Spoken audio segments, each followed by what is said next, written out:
convidar a igreja do Senhor aqui a pensar biblicamente comigo sobre a comunhão cristã na igreja.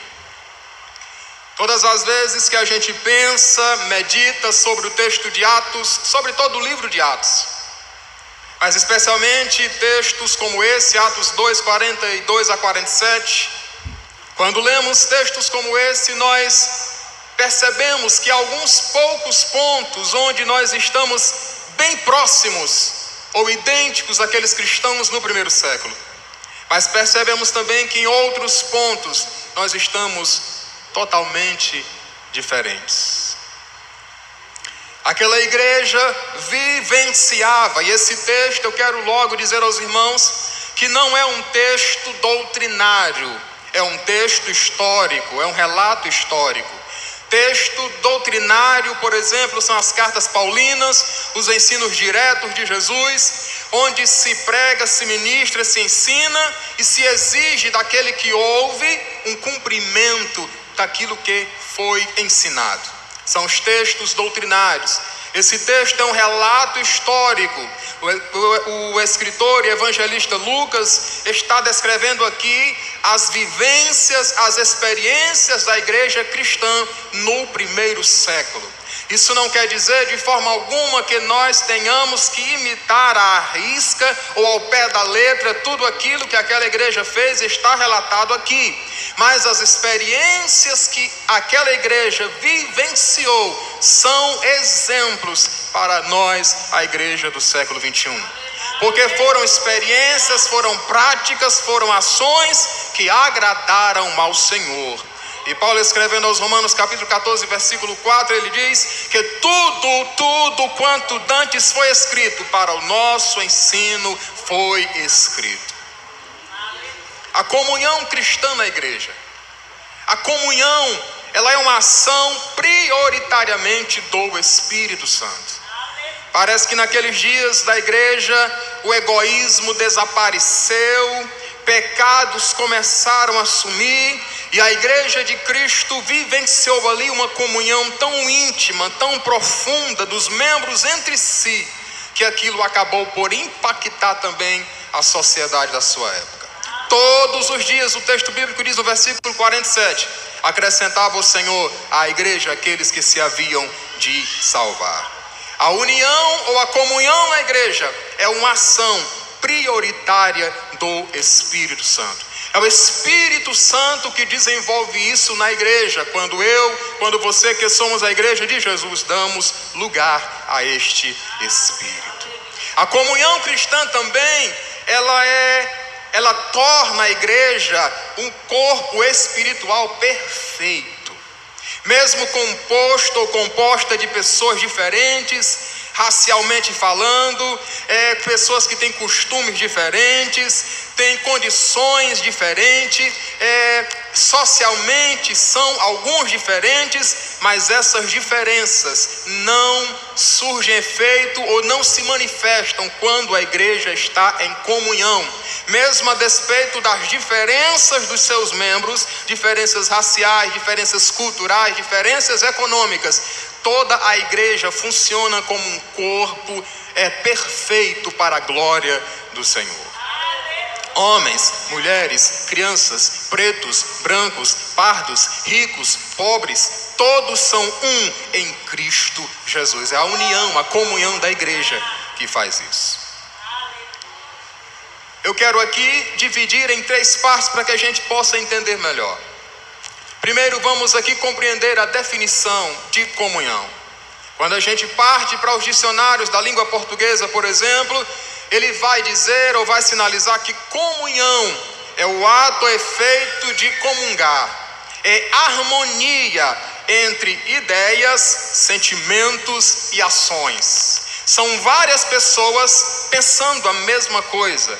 É um conjunto de várias pessoas sentindo a mesma coisa. São várias pessoas agindo da mesma maneira. Comunhão é a harmonia de sentimentos, de pensamentos, de sentimentos e de ações. Quando lemos o dicionário teológico publicado pela CPAD, Casa Publicadora das Assembleias de Deus. Lá está o pastor Cláudio Honor de Andrade definindo comunhão. Ele diz que comunhão é o sentimento entre os cristãos que os leva a agirem e a pensarem como se fossem um só homem em Cristo Jesus. Pessoas diferentes agindo como se fosse uma só pessoa. É impossível nos dias de hoje a igreja desfrutar de verdadeira e íntima comunhão se não entendermos que precisamos estar preocupados profundamente uns com os outros. A própria palavra grega lá no Novo Testamento para comunhão, quando é traduzida para nós como comunhão, no grego é koinonia, que significa parceria, comunhão, amizade, intimidade, significa também relacionamento interpessoal. Na igreja, eu como cristão tenho a ver com a sua vida e você tem a ver com a minha vida. Eu estou preocupado com você e você está preocupado comigo. Para que a gente entenda mais ou menos o que é comunhão. Em segundo plano, agora vamos analisar as características da comunhão da igreja. Esse texto ele é muito profundo, é muito forte. Quando a gente lê o texto, existem várias coisas que caracterizam essa comunhão da igreja, esta união, esta ligação. Quando você lê dos versículos 42 ao 47, você encontra várias expressões, entre 8 a 10 expressões, que dá a ideia de união, de ligação. Começando do versículo 42, o texto bíblico diz: e perseveravam. O verbo está no plural e está se referindo a um conjunto de pessoas. Todos eles perseveravam na doutrina dos apóstolos, na comunhão, no partir do pão e nas orações. Aí o texto vai dizer que eles estavam juntos todos os dias no templo e nas casas, partindo pão, comendo, louvando, adorando. Estavam juntos. A comunhão da igreja era uma comunhão tanto espiritual quanto também social. A igreja estava reunida nos detalhes que diz respeito à vida espiritual. Estavam reunidos na doutrina, estavam reunidos na oração, mas também estavam reunidos no que diz respeito à assistência social. Todos os dias, no templo e nas casas, no templo e nas casas, todos os dias. A igreja precisa estar cada vez unida, porque ela é a igreja de Jesus Cristo. É a maior organização, é a maior instituição e, detalhe, a única que ainda consegue agradar a Deus. A comunhão da igreja, ela primeiramente é comunhão com Deus e depois comunhão com o próximo. Eu não posso ter comunhão com a igreja, com um grupo de crentes em Jesus, se primeiramente não tiver comunhão com Deus. Agora vamos ver isso na Bíblia Sagrada. Primeira epístola do apóstolo João, capítulo 1, versículo 3. Ele diz: olha, aquilo que ouvimos e vimos, é isso que vos anunciamos, para que tenhais comunhão conosco. E a nossa comunhão é com o Pai e com seu Filho Jesus Cristo. Só podemos ter comunhão uns com os outros quando primeiramente temos comunhão com Deus. E é indispensável que alguém diga que tenha comunhão com Deus e não tenha comunhão com seu irmão. A comunhão cristã agrada a Deus. Quando lemos a oração de Jesus, a oração sacerdotal descrita lá em João capítulo 17, o Evangelho, nos versículos 20 e 21, Jesus está desejoso e pedindo ao Pai que esta comunhão aconteça na igreja. No versículo 20, Jesus diz: rogo-te, ó Pai, não somente por estes, mas por aqueles que pela tua palavra hão de crer em mim. Versículo 21, para que eles sejam um, assim como tu, ó Pai, o és em mim e eu em ti, que eles também sejam um, como nós somos um. Jesus orou para que esta comunhão acontecesse na vida da igreja. E todo aquele que quer honrar e glorificar o nome do Senhor, obedecer a Ele, zela por esta comunhão. Não vai dar lugar ao inimigo das nossas almas para que haja mexerico, confusão, divisão Pelo contrário, vai lutar para que a comunhão da igreja do Senhor, da congregação, do grupo de cristãos seja cada vez mais firme, sólida e glorifique o nome do Senhor. A ponto de podermos impactar a nossa sociedade como aquela igreja impactou a sua sociedade. Porque eles viam a comunhão da igreja na prática, viam o amor que era pregado pelos discípulos na prática entre eles e eram impactados e passavam a aceitar também esta comunhão. A igreja, o texto bíblico diz, todos estavam juntos, versículo 44 e 45, todos estavam juntos. Eu acredito na Bíblia Sagrada. Quando ela diz todos, é todos. Ninguém ficou de fora. Uma igreja que só num dia ganhou cerca de 3.000 novos membros, estava junta na oração, estava junta na adoração, estava junta no partir do pão, na comunhão, na santa ceia, estava junta. Isso com certeza impactará a sociedade da nossa época, irmãos. Eu acredito que uma das maiores e mais sublimes formas de evangelizar a nossa sociedade é através da união que a igreja manterá junto os seus membros uns com os outros. Jesus orou por esta comunhão. A principal característica da comunhão da igreja era a união. Eu poderia falar de outras características dessa comunhão, mas vou falar só sobre união. O texto é muito claro, estavam unidos. O escritor Lucas enfatiza isso, o Espírito Santo usando ele enfatiza isso. Estavam juntos, eram muitos, mas estavam juntos.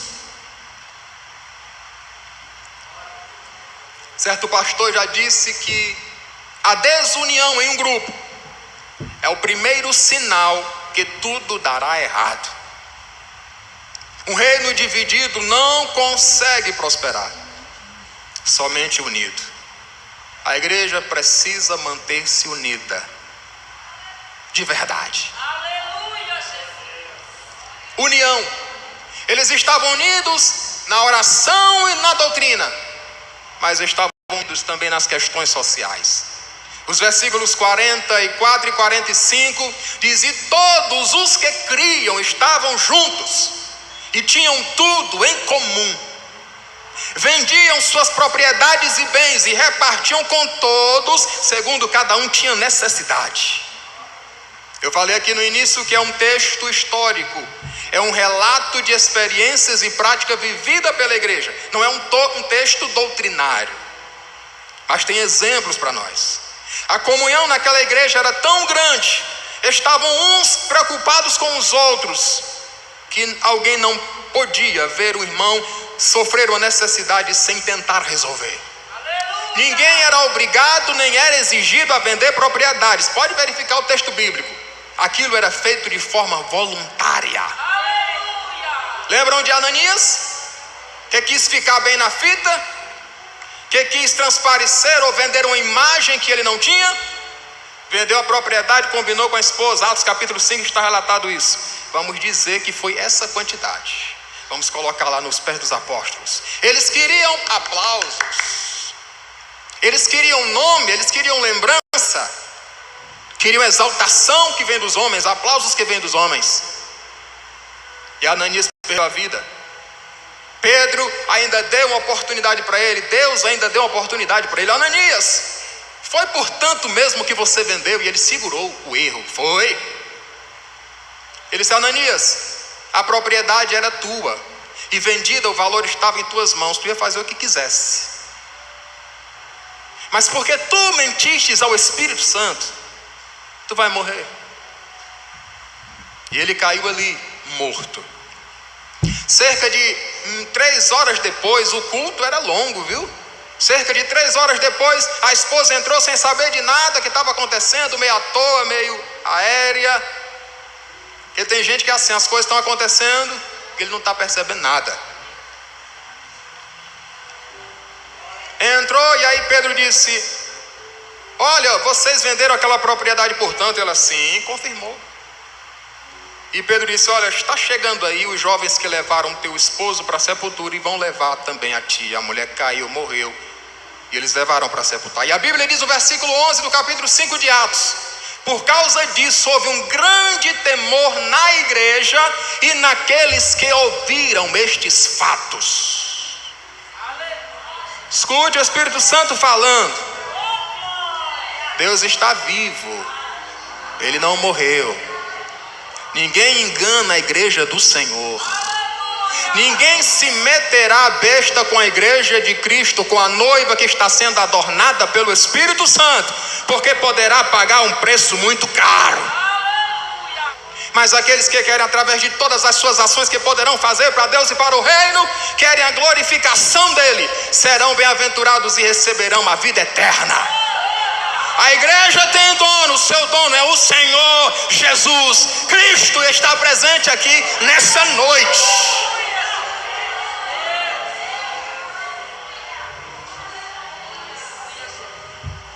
A igreja estava unida.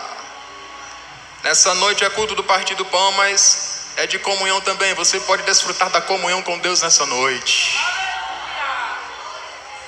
Não se preocupe, somente adore e cultue, porque Deus conhece as suas necessidades. Ele estará trabalhando em tudo que diz respeito à sua vida. A igreja estava unida. Ninguém era obrigado a vender, mas eles se sentiam compungidos. Era o amor de Deus em seus corações. E eles produziam alguma coisa para glorificar o nome do Senhor.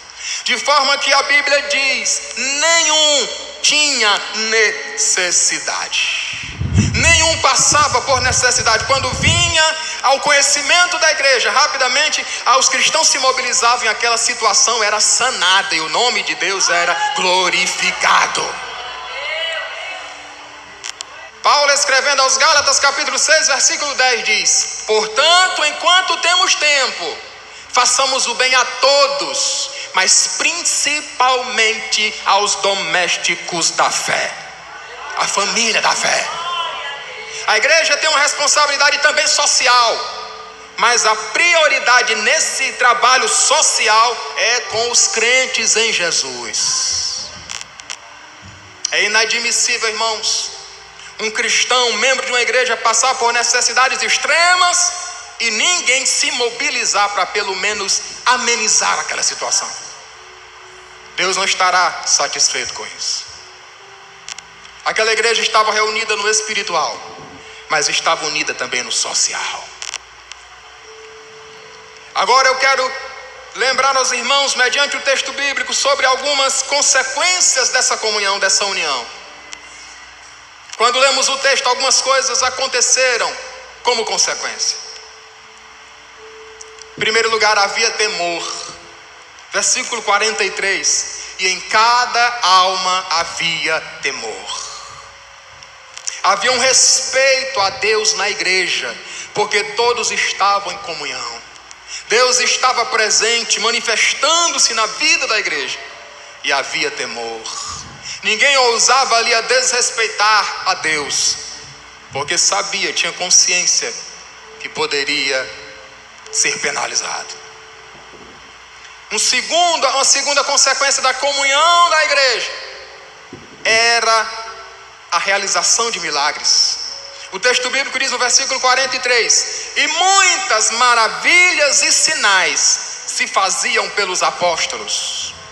Deus usou a liderança daquela igreja para realizar milagres, prodígios, sinais, e dessa forma consolidar aqueles que estavam acreditando na fé em Jesus e também confirmar a pregação da sua palavra. O outro sinal, o terceiro, eu vou deixar por último, que é exatamente a assistência social. O quarto sinal era o crescimento da igreja. Versículo 46: e todos os dias acrescentava o Senhor à igreja aqueles que se haviam de salvar. Irmãos, a Bíblia está dizendo todos os dias. Todos os dias, todos os dias, todos os dias. Precisamos falar de Jesus todos os dias. Todos os dias a igreja, através dos seus membros que estão espalhados no mundo aí, no trabalho, na vizinhança, em todos os lugares, a igreja tem a oportunidade de falar de Jesus.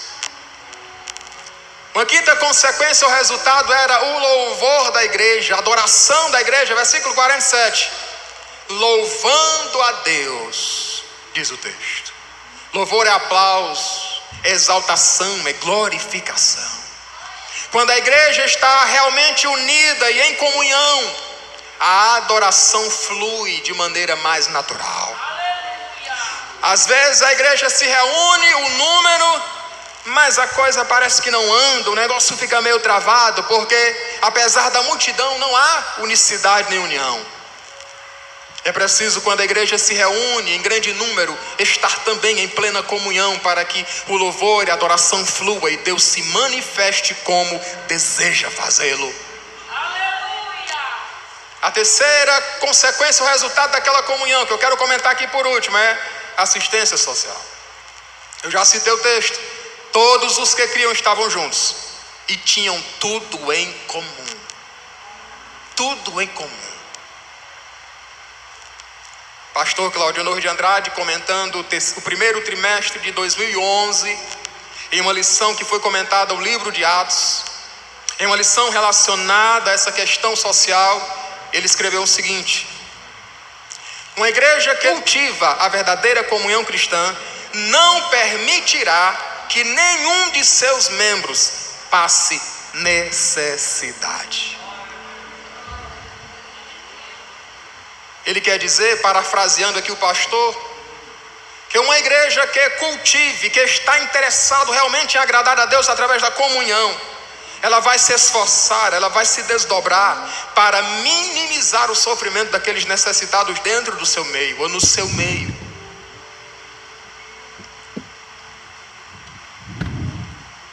Quando lemos a Bíblia Sagrada em 1 João, capítulo 3, versículos 16 a 18, o apóstolo João está dizendo, versículo 16, 3,16: esta é a caridade, que Ele nos amou e deu a vida por nós, e nós devemos dar a vida pelos nossos irmãos. O amor está nisso aí, no ato de dar. Jesus deu a vida por nós e nós devemos dar a vida pelos nossos irmãos. No versículo 16, e aliás,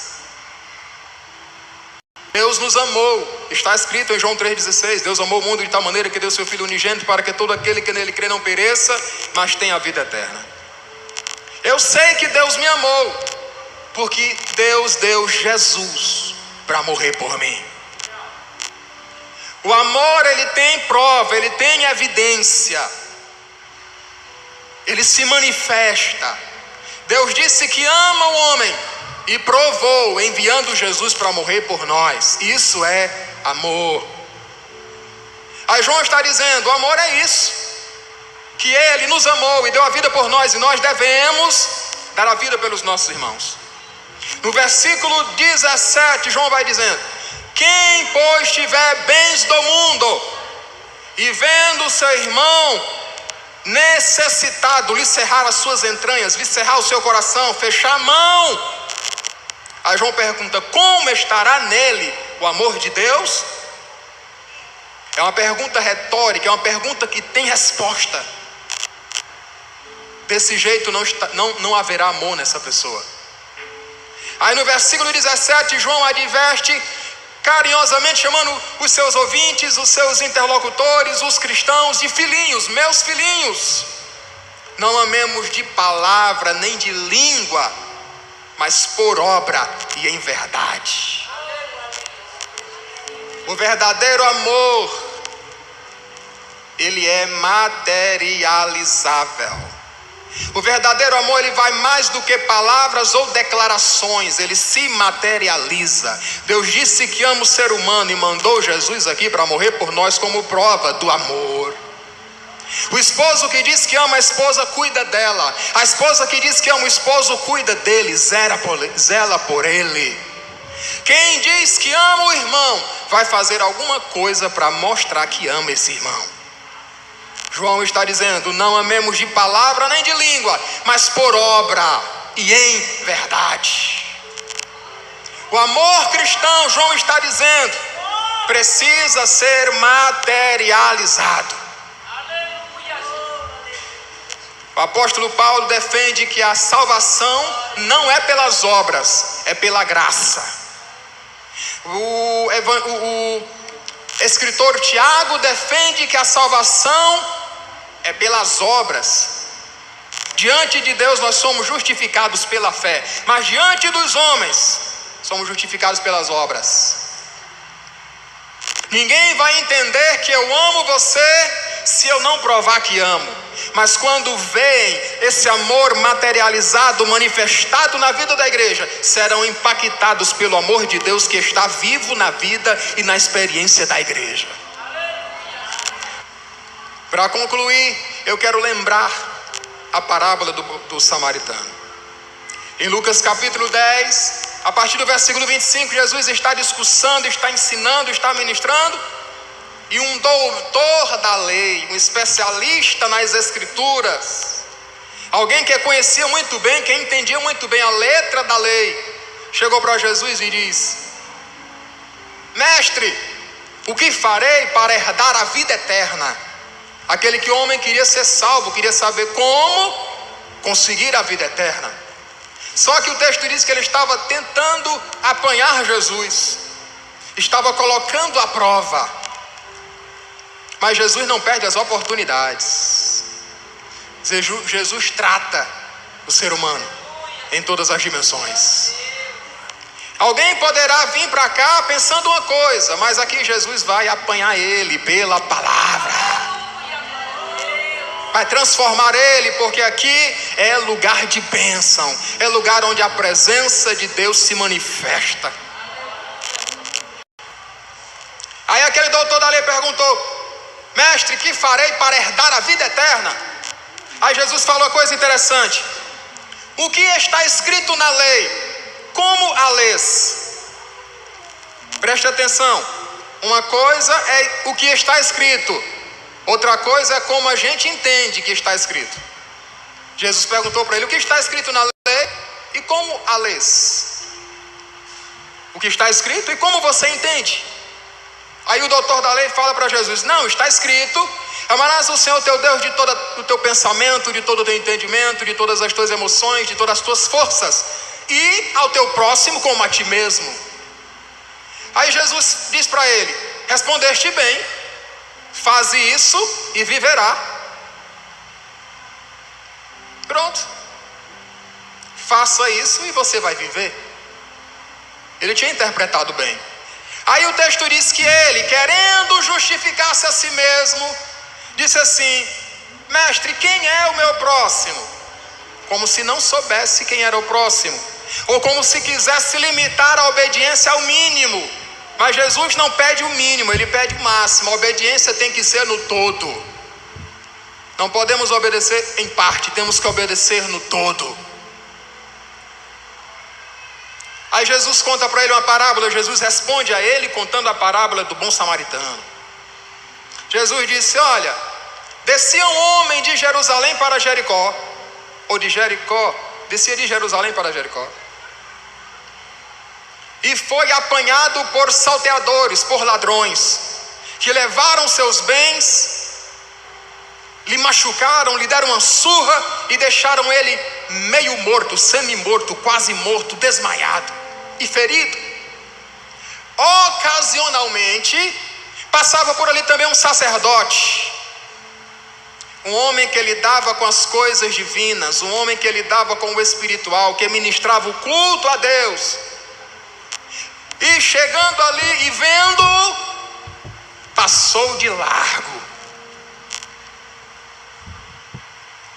Passou por ali também um levita, aquele que auxilia o sacerdote no culto a Deus, e vendo, passou de largo. Jesus enfatizou que tanto o sacerdote como o levita viram aquele homem, mas passaram de largo.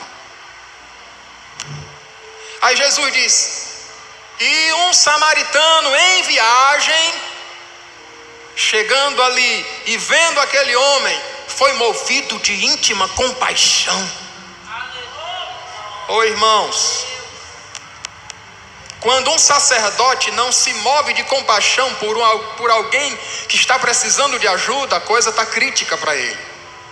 Quando um levita, vendo alguém necessitado, não é capaz de se mover numa emoção para ajudar aquele irmão, uma situação está crítica para ele. O samaritano, ele era ridicularizado, era posto à margem da sociedade, porque era judeu, mas era misturado com outras nações, e tinha um culto um pouco diferente do que era realizado em Jerusalém, mas acreditava na vinda do Messias.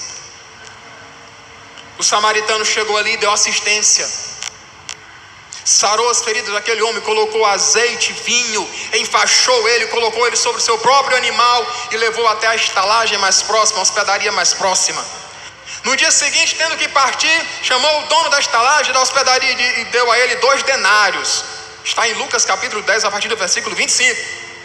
E disse assim: olha, cuide dele, e tudo mais que você gastar além disso, na volta eu pagarei a você. Aí Jesus conclui a parábola e chama o doutor da lei e pergunta para ele: bem, para você, o que parece que foi o próximo daquele homem que caiu na mão dos salteadores? Aí o doutor da lei responde: tenho para mim que foi aquele samaritano que cuidou daquele homem. Jesus disse para ele: vai, pois, e faze o mesmo. Um doutor da lei, alguém que conhecia a letra na minúcia, nos detalhes, não estava fazendo nada disso, porque Jesus disse para ele: vai e faz a mesma coisa. Se você puder, fique de pé em nome de Jesus. A igreja de pé em nome de Jesus.